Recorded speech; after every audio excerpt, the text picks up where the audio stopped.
In 1661, Louis XIV, the Sun King, strode through Versailles as a living god, his beauty so divine that ambassadors swooned at his scent, and his voice shook the marble halls. Yet, beneath the golden robes and Venetian mirrors, a grotesque fate festered, one that would transform this paragon of monarchy into a rotting, stench-ridden husk, leaking pus and horror before a horrified court. What unspeakable truth turned Europe's most radiant king into a walking corpse? What secrets did French historians bury for 450 years to shield the divine facade of absolute power? This is no mere tale of royal splendor. It is a descent into a medical nightmare, a chronicle of hubris and decay that unveils the Sun King's darkest hour. A story so shocking, so macabre, it demands to be heard. If this hidden horror intrigues, lend your support, with a like or a comment, for the grim truth awaits. Beneath the gilded chandeliers of Versailles, Louis XIV's natural scent, so potent it sent courtiers into raptures, wafted through the hall of mirrors, a divine musk that masked the rot already stirring within. In 1661, at a mere 23 years, the Sun King was the apotheosis of monarchy, a statuesque figure, rippling with muscle, whose sapphire eyes pierced souls like comets in a midnight sky. His ceremonial robe, heavy with gold thread, shimmered as he descended marble staircases, each step reverberating with imperial authority across floors carved from Italian stone. 5,000 nobles held their breath, their gazes fixed on a monarch who danced ballet for 6 hours without faltering, hunted boar through dawn mists, and then feasted until the stars faded, all while maintaining a physique that seemed sculpted by the gods themselves. He spoke 5 tongues: French, Latin, Italian, Spanish, German, with a voice that carried 150 feet, commanding silence in the vastest halls. His memory, a vault of uncanny precision, held the names and secrets of 3,000 courtiers, while his appetites, carnal and culinary, knew no bounds, with whispered records of 12 paramours each month and 7 meals daily, devoured without a trace of fatigue. Versailles itself was his stage, a glittering monument to divine right. The morning lever saw nobles clawing for the honor of tying his shoes, while the evening coucher turned grown men into sycophants vying to snuff his bedside candle. The hall of mirrors multiplied his radiance infinitely, each reflection a testament to a king who styled himself as the sun itself. Yet beneath this celestial facade a shadow crept. Secret medical logs, locked away until 1987, reveal a body already betraying its master. By 25, Louis required daily enemas, 2, sometimes 3, to force his bowels to yield, a consequence of gluttonous feasts that stuffed his frame with 6 to 8 meals a day. His breath, once intoxicating, grew so foul that peppermint candies became his constant shield. His skin, cloaked in thick white powder and rouge, hid oily scars and pustules that whispered of neglect. Most damning of all, he shunned water, bathing only his face and hands, convinced that immersion weakened the body and invited malevolent spirits. This medieval superstition, cloaked as royal virtue, deemed his reeking odour a mark of masculine divinity, a fatal arrogance that would sow the seeds of his undoing. The court, enthralled by his godlike presence, ignored these omens. They saw only the king, who outfenced Italian masters, whose poetry brought stoic ambassadors to tears, and whose charisma halted conversations like a thunderclap. Yet the truth festered in the shadows of Versailles' opulence, the compulsive gluttony, the refusal to cleanse, the reliance on crude remedies. these were not mere quirks, but harbingers of a horror that would consume the Sun King. While courtiers fought for his favor, his body was already a ticking sepulchre, its decay hidden by perfume and protocol. The radiant monarch who believed himself anointed by heaven was unwittingly crafting his own descent into a living grave. But this was merely the prelude to a nightmare far more grotesque, a medical terror that would strip away the divine mask and reveal the mortal rot beneath.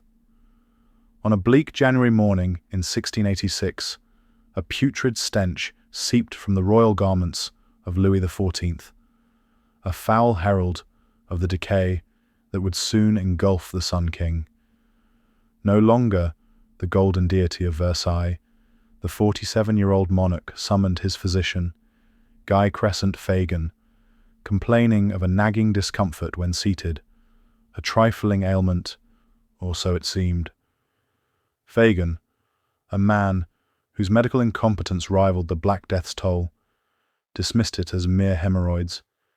Yet, within days, this trifle swelled into a walnut-sized abscess, throbbing with pain like a red-hot blade.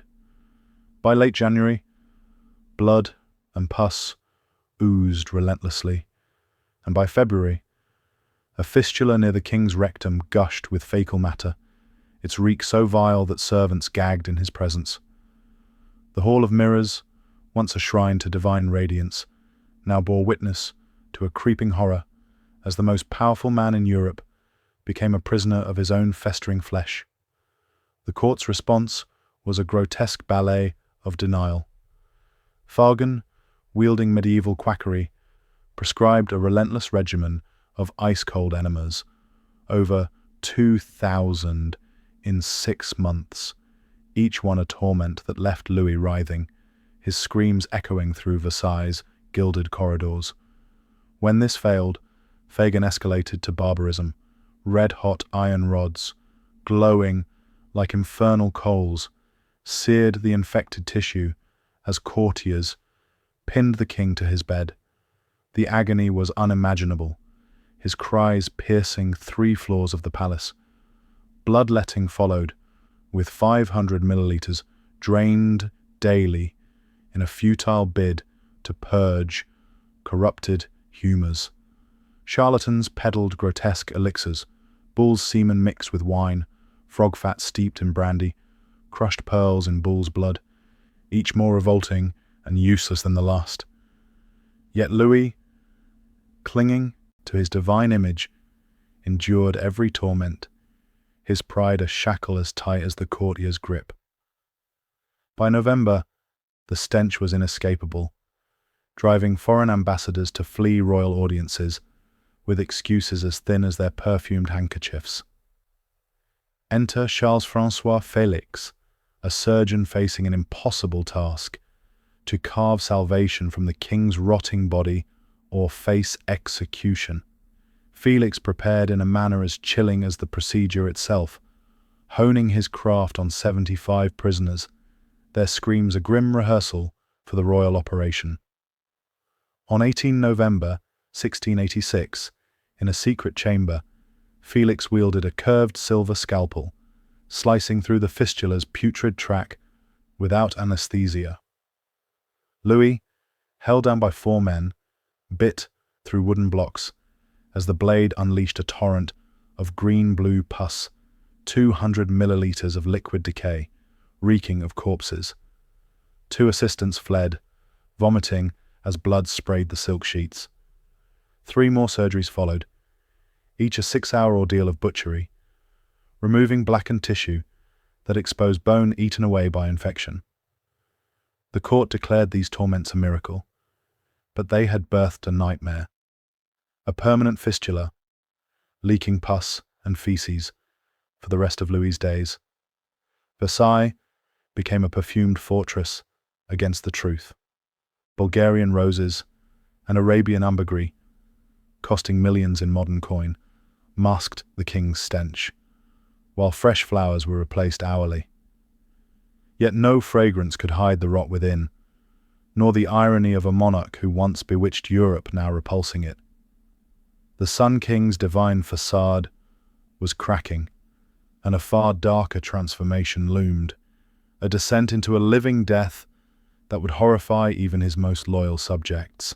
By 1687, the once divine scent of Louis XIV had turned to a miasma of death, a stench so vile that even the perfumed halls of Versailles could not contain it. The Sun King, now a grotesque parody of his former glory, leaked pus and faeces from a permanent anal fistula, a festering wound that marked his transformation from god to ghoul. At 47, the monarch who had danced until dawn now ballooned to 310 pounds, his athletic frame buried beneath layers of flesh, so vast that 6 men strained to hoist him onto his horse. His throne, rebuilt thrice to bear his growing bulk, creaked under the weight of a king whose very presence now inspired revulsion. Yet, Versailles, ever the stage of royal illusion, waged a desperate campaign to cloak this decay, weaving a tapestry of perfume and protocol to preserve the myth of divine monarchy. The court's efforts were as elaborate as they were futile. A fortune, equivalent to millions today, was spent on fragrances from distant lands: Bulgarian roses, Indian sandalwood, Arabian ambergris. Fresh flowers, 500 bowls strong, were replaced hourly, while 50 perfume machines spewed scented smoke to veil the king's reek. Servants sprayed furniture with aromatic oils before Louis sat, and courtiers clutched pomanders, ornate balls of scent, to endure his presence. A color-coded system of silk ribbons warned of his condition: red for agony, white for cautious approach, with masks, black for days when his bowels betrayed him most. The morning lever, once a 2-hour spectacle, was slashed to 30 minutes, to spare nobles the ordeal of his stench. Thick curtains hid the changing of soiled undergarments, and windows were opened in precise patterns to waft the odor away from visitors. Yet, ambassadors still fled, some vomiting, blaming sudden ailments to avoid admitting the king's repugnance. In 1693, the horror deepened. Dr. Dar, a physician of barbaric zeal, tore every tooth from Louis's mouth in a single, anesthetic-free session, believing decay stemmed from the oral cavity. The procedure was a butchery. His upper palate ripped apart, his lower jaw fractured, leaving a gaping hole between mouth and nose. Food and wine sprayed from his nostrils as he ate. Saliva drooled from a toothless maw, slurring his once commanding voice into a garbled rasp. Courtiers leaned close to decipher royal decrees, gagging on breath that reeked of rot. From Europe's most desirable monarch, Louis had become a drooling, obese caricature, his divine image shattered, yet the court doubled down on its deception. Portraitists painted him from flattering angles, hiding his bulk, while 200 new protocols ensured his grotesque state remained a state secret. The Venetian ambassador wrote in coded dispatches that approaching the king was like entering a charnel house. The Russian envoy sneered that he moved like a gravid cow and smelled worse than a stable. This masquerade strained diplomacy. Foreign envoys requested outdoor meetings, citing health concerns, while some nations sent lesser diplomats to avoid the ordeal. Whispers grew. Could a king who could not govern his own body rule a realm? Yet Louis, gripped by hubris, clung to absolute power, his court theatre of denial, where every gesture propped up a rotting god.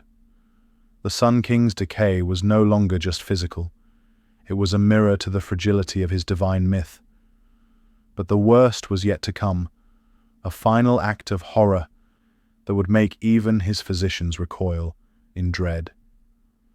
On the 11th of August 1715, a scream tore through Versailles' pre-dawn silence, as Louis XIV's left leg, burned with a fire that heralded his doom. Senile gangrene, a ravenous decay, devoured the Sun King's flesh, turning his toe black by the 15th of August and filling the palace with the stench of rotting meat by the 22nd. His big toe fell away like a cursed relic, exposing bone. By the 30th, the infection climbed his shin, the reek felling servants. Yet, impossibly, Louis ruled on, signing decrees, receiving ambassadors, his hoarse voice defying the death consuming him.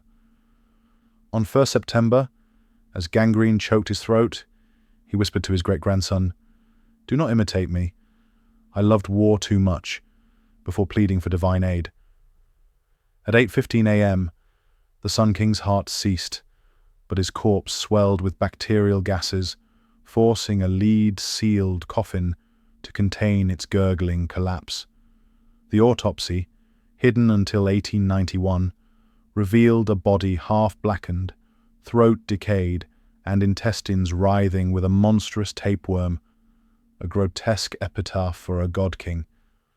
Louis XIV's fall exposes a triadic truth. Hubris breeds ruin, power cannot defy mortality, and divine myths crumble before flesh. His refusal to bathe, his trust in quackery, his obsession with absolute rule, all forged a path to a living death. Versailles, built to exalt divinity, became a tomb for a rotting monarch, its secrets buried for centuries. The Sun King's legacy endures not as glory, but as a grim parable. Even gods of men decay.